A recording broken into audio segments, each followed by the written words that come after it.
All right, welcome back, everyone, to another episode of Veteran Wealth Secrets, where we want to talk about the things we've learned as we prepare for post-military life, and whether we've already been through it, or going through it, or have yet to go through it, but are thinking ahead. As we're blessed to be joined with Gary Redman, who is that is the situation with you, Gary, right? Thanks Yeah. for joining us. Thanks for having me, Scott. Yeah, Gary. No, I really appreciate getting to know you on LinkedIn, as Yeah. is the norm these days for veterans that are going through Yeah. transition, but not so much active duty. I mean, when I started getting on LinkedIn and started realizing the power of it, years ago, Yeah. I was trying to scream to people, "Hey, get on LinkedIn." They're like, "Not yet. I'll get to it when I'm going through transition." Right. But those who are setting themselves up ahead of time are really just kind of building the network. Hey, I don't know what I want to do yet when I grow up, but there's an opportunity. So I'd really kind of love to hear your story a little bit, what you've been up to, but then also, what led you to want to take more action than most. Yeah. That's great, Scott. I appreciate it. We can talk about that. And then, my thoughts on LinkedIn. And I've been, I think, a LinkedIn member for probably 10 or 11 years. And We all have. Yeah. You can see the type of person and what stage they are in their transition based on what their LinkedIn profile looks like. So I think that, to me, is very important. How you set that profile up really sends a message to where you're at in your life and what you're kind of looking for. So I think it's absolutely pertinent that profile look the way you want it to look, and more so the industry you're trying to get to is where you kind of have to morph that profile into. But a little bit about my background. I'm a Navy lieutenant commander. This month I have 17 years in, so I've got 3 to go. I cross commissioned. I was an Air Force Academy graduate. I cross commissioned to the Navy. I wanted to fly. I couldn't do that in the Air Force. My eyes were too bad. I didn't meet the medical requirements. So my only option was to be a naval flight officer in the Navy. So, my junior year after my physical, when they told me I couldn't fly, I started searching for options. And that was really my only option. Luckily, I got the cross commission, graduated, went to Pensacola for flight training. That was literally my exposure to the Navy. Oh, wow. So I think doing 20 years was never in the books, right? So I graduated the academy. I tripped into some decent real estate deals right off the bat. I had a great mentor. You guys, I don't know if you have in West Point, I had a sponsor family there. They had some rental properties, and I fell into a great deal. So I started early with my love of real estate through that. And then I'll fast forward back to Pensacola. Graduated flight school, moved to Virginia Beach, lived there for 7 years, bought my home. And the plan was really, to do your initial commitment after you get winged as a naval flight officer is 6 years. So my plan was originally to do those 6 years and get out and go to a top tier MBA. My undergraduate grades, I don't know how yours were at the academy, but man, I struggled. So I wanted to go to school to kind of beef up that GPA to get me into a program. So when I was at my first shore tour there, in Virginia Beach, I went to George Washington, has a satellite campus there. So I got a master's degree through the Navy, through a program called the Government Education Voucher. And, applied to a couple of MBA programs. I actually got into Duke and UVA. And then me and my wife had a conversation. We're like, we didn't have kids. We were still excited about moving. So I was more passionate from a moving around and experiencing life in the Navy versus the actual job. So we decided to stay, and it's been great. After Virginia Beach, we're able to go to Newport, Rhode Island, to the War College. Great experience. Went to Japan for a year. Loved living overseas, and then I've been in Point Mugu ever since. So, I would say I've always had one foot in and one foot out. And I think anybody, even if you love the job, you should always be of that mindset, because at some point somebody's going to make a decision to say, this career in the military is over, whether you do it on your terms or whether you do it on the military's terms and it's their terms. So I made a decision, back when I was 6 years in, when me and my wife made the goal to like, hey, we're going to do 20, we're going to stick it out, that I wanted it to end on my terms. And it's worked out that way. Pretty much. I think the big things that have set me up for success is continuing education. Well, I'll say three things. So I'll say continuing education, traditional degree programs and vocational education, as well as, I won't call it, everybody talks about financial independence. Now, I'm not going to call it that. I'll call it financial stability. You don't necessarily need independence. I don't want to retire at 43 and never work again, but I want to have the option to do what I want to do. And I think, you've got to have that conversation early in your career to start saving, setting yourself up, whether it's real estate, whether it's investment accounts, to be in that position where you're like, man, I don't need to stay till year 22 to get that other 5% in retirement to gain another $300 or $400 a month. I'm okay because I've got these investments and I can go do something else. And the last part of it was networking. And, I found LinkedIn, 10 or 11 years ago, and absolutely fell in love with the idea of it. I'm on Facebook. I don't utilize that as much, or Instagram or Twitter as such. I do LinkedIn. I think LinkedIn is just my tool of choice.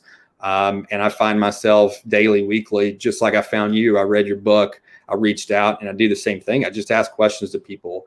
My transition is not complete. And I don't know when that'll happen, right? Even when I retire, I'm a real estate agent on the side. I did that to help my transition because I've never really had a job outside of the U.S. government. So I don't know how to really integrate myself. So while I'm passionate about real estate, while I'm passionate about, I think, sales in general, I wanted to do this to see what it was like on the other side and how to integrate myself. And it's been a great way. It's a tough road because I think, especially coming out of a service academy and being in the military for 20 years, we love structure, and structure is what makes our life turn and give us, I think, actual purpose.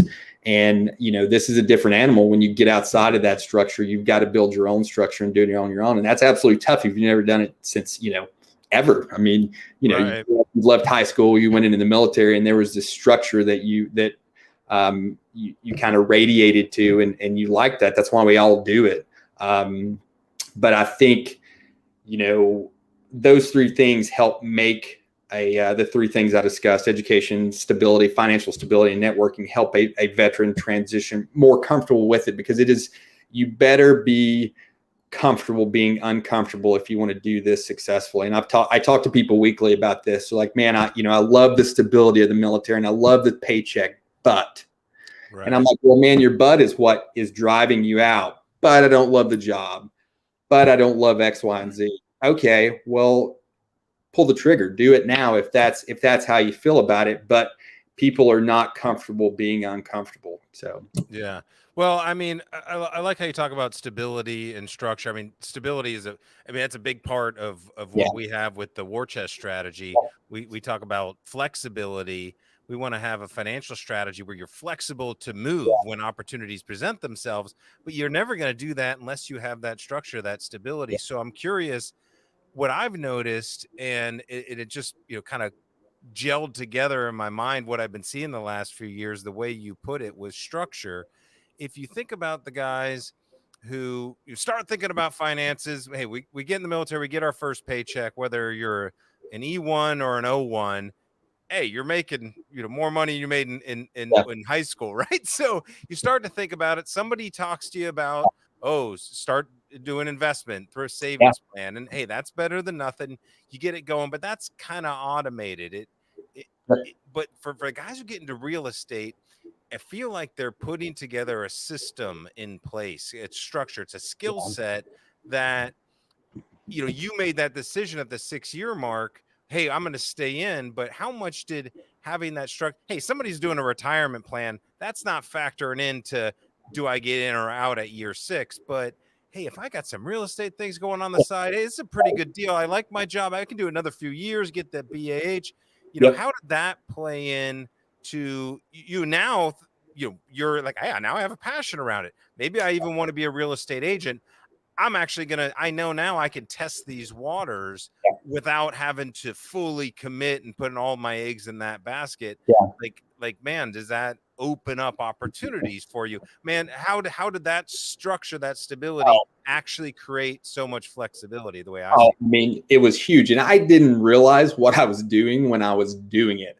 it? Right. I'll take for an example. So I bought my first property in 2005. Well, I've got almost 20 years of equity into that property. And I'm like, man, I Damn. have so much flexibility of where, people start at this point, probably sooner they start saving for their quote unquote forever home where they're going to live in 20 years. It's like, dude, I can use that money towards other investments. It's going to make me more money right now because I've got equity in a property that I can pull out whenever I need it. And put towards this property because I bought it. Because the thing that people don't realize is how much time affects, investments, especially real estates. I mean, rents have been going up for the past, since 1945, rents have continually escalated. So you buy a property 20 years ago, and now the rents have increased 30, 40, 50% of what they are when you bought it. You can pull that equity out of that property, refinance, you're still breaking even, maybe even cash flowing a little bit. And I can put that into another property without even having to touch my own money. And that's, people always the cliche, you're like, oh, use other people's money. Well, I can't do that instantly, but I can do that in 15 or 20 years. Right. Sets me up fantastic.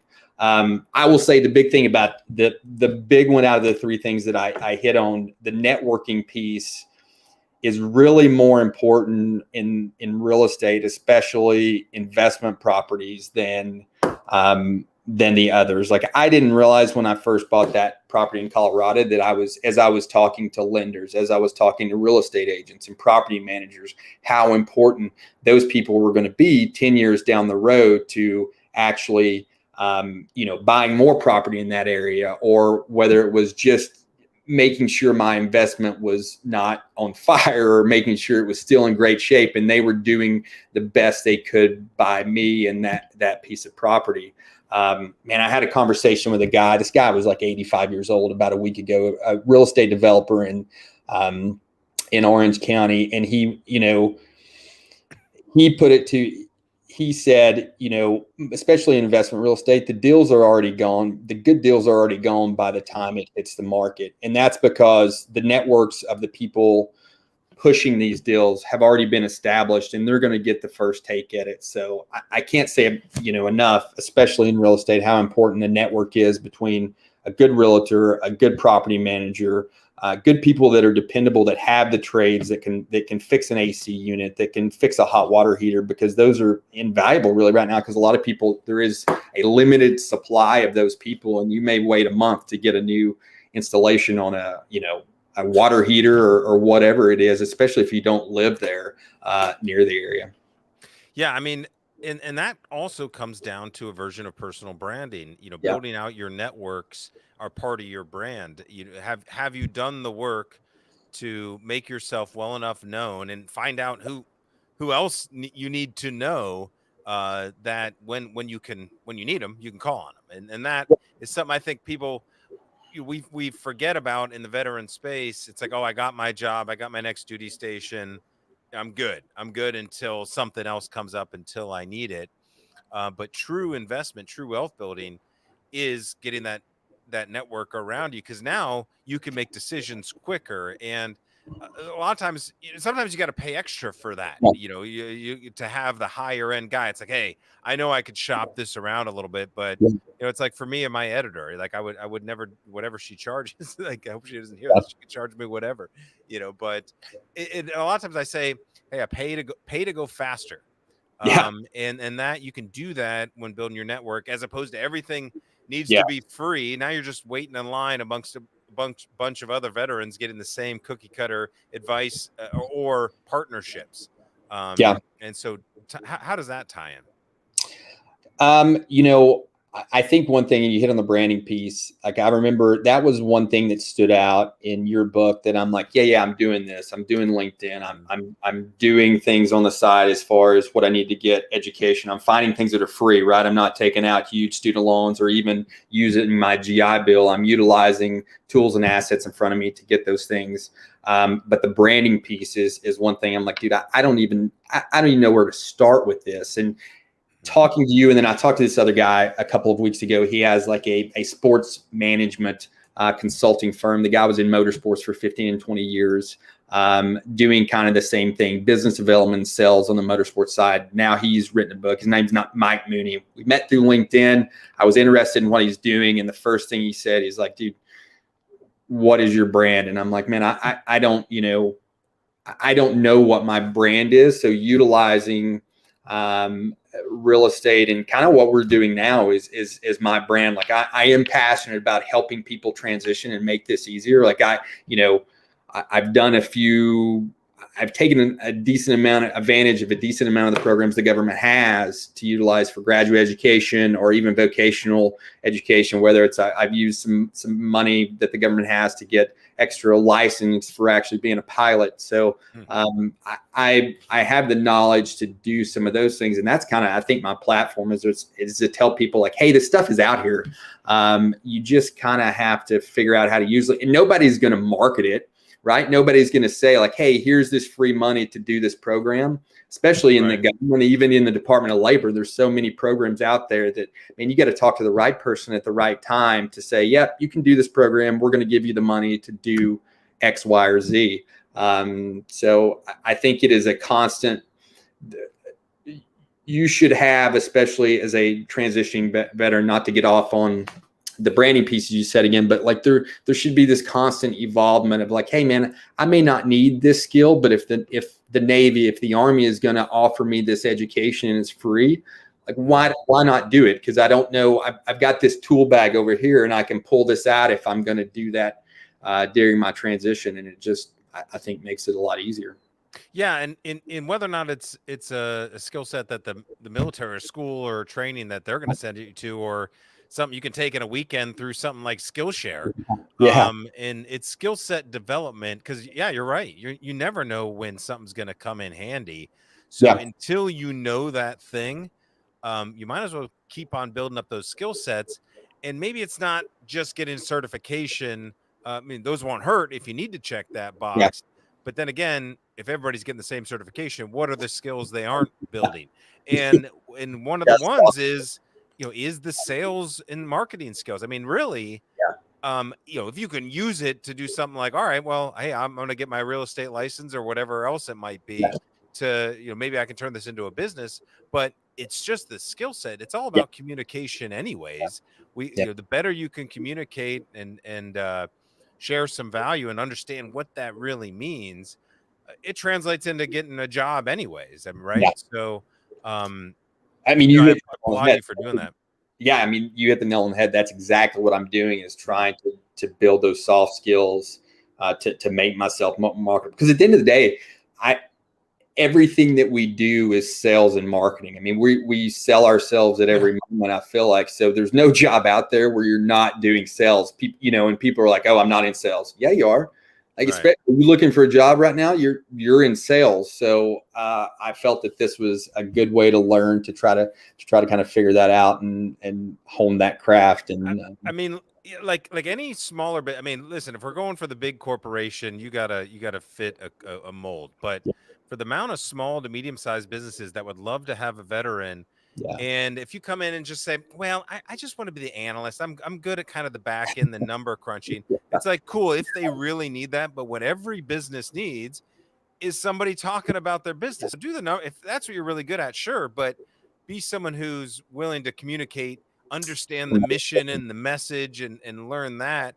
And because if you actually bring in business or help them grow their business, they're going to love you all that much more.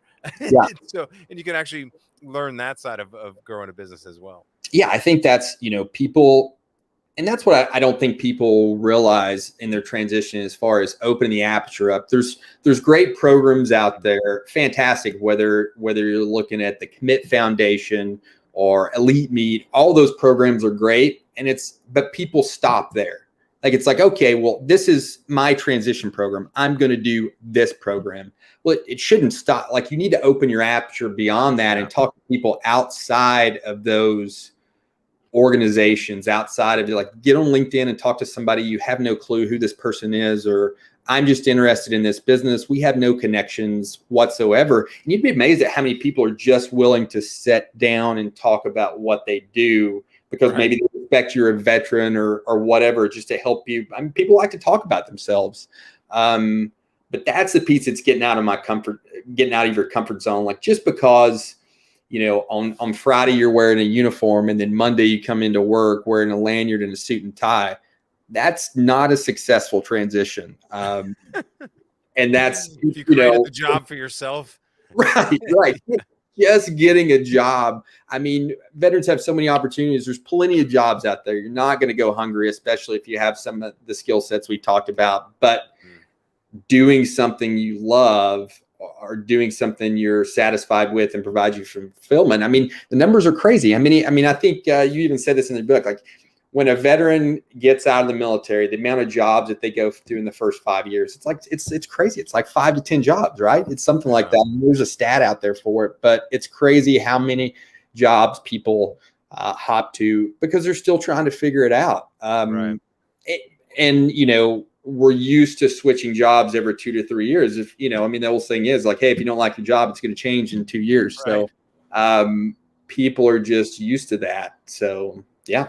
Yeah, might as well anticipate it.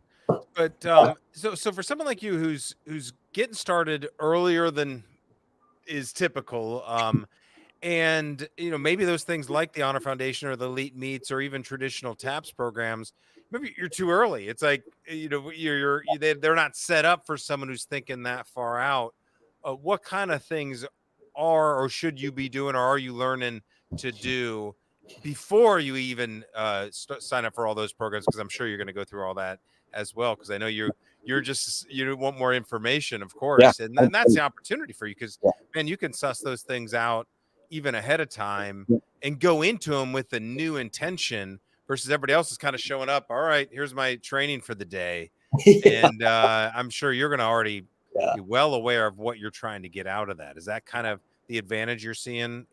Yeah, I would think so. Like, I think the big things are find mentors in whatever field you think you might want to go to. So Knit Foundation is great because they vector you onto people, in those industries that you might want to go into. There's also this organization called SCORE. I don't know if you've ever heard of it. There's one in LA where they attach veterans to prominent business leaders in that area. So you can find someone during that area early too, especially if you want to be an entrepreneur and start your own business. So those are options on that side. I would say if you're that far out, like if you don't have, if the government can still provide you some sort of formal or vocational education, get that. Maybe you don't want it, but it's free. It's a low hanging fruit. Do that.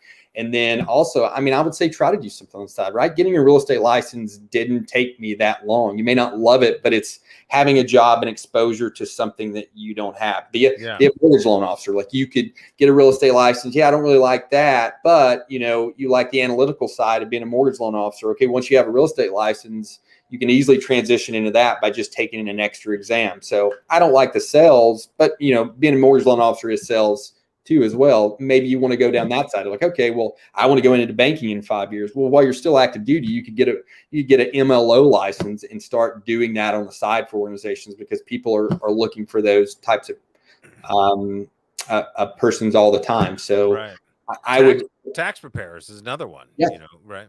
Accountants. Like, if you were an accounting major, like, man, I may not love being an accountant, but I can go work at H&R Block on the weekends. And do some of that. It's the same way with pilots. If they're like, a lot of people know they want to go to the airlines, but it's like, hey, I'll go to my local flight school down the road and be a flight instructor on the weekends or something, just so I can integrate with the community. If this is the community I'm going to settle down in, because that's the other important piece too, especially in real estate, is you just have to immerse yourself in the community, because that's the only way you're going to find. That's how you find the deals. It's not, it's not scrolling through Zillow, Trulia, and all that. It's still people. As much as we have technology today at the tip of our fingers, like, it's the old archaic way of, man, people help build people. Yeah, you got to be top of mind. No, that's spot on, Gary. But no, Gary, I really appreciate you coming on and sharing your thoughts and insights, man. How do people find you? Where, I'm assuming, obviously LinkedIn, we've been talking about it a lot today, but anything else you got going on you want to share? Yeah, the big thing is you can find me on LinkedIn. and you find me on Facebook as well. They both should be both my phone numbers down there. I've got an 805 number and a 757. If people have questions, if they just want to talk transition stuff, I love to do that. I'll talk about it all day long. So if you have anything, please feel free and reach out. We can have a discussion. No, absolutely. No, just the fact that you're out on the forefront of this and gathering resources, definitely someone to chat with. Well, your book really helps, Scott, man. I mean, I can't thank you enough for what you're doing for people and the veteran community overall. Because I mean, that's what it's about. I mean, really, veterans helping veterans, and you know, you start reaching out to some of these people on LinkedIn, and they're, especially veterans, they're so willing to help other people. And there's some people that have some great ideas. I talked to a West Point guy the other day that pointed me on to something for funding for vocational training. I was like, man, I never even thought about that. Oh, yeah. And people are doing things that, you know, they're getting creative and crafty and being able to help the transition process. So it's been great. Yeah, that's what my book was about, is just there's one aspect of things I can't believe nobody was talking about. I'm not saying it's for everybody or whatever, but it's just like, man, I wish somebody would have shown me a few of these things or whatever. So you know, that's all. As we're understanding these resources are out there, don't just assume, hey, this is a thing for veterans, therefore it's for me, or you know, it's you can do better than that. So that's what we implore you to do. But awesome. Well, thank you again, Gary, for joining us, and for everybody else, we will see you next time. Take care.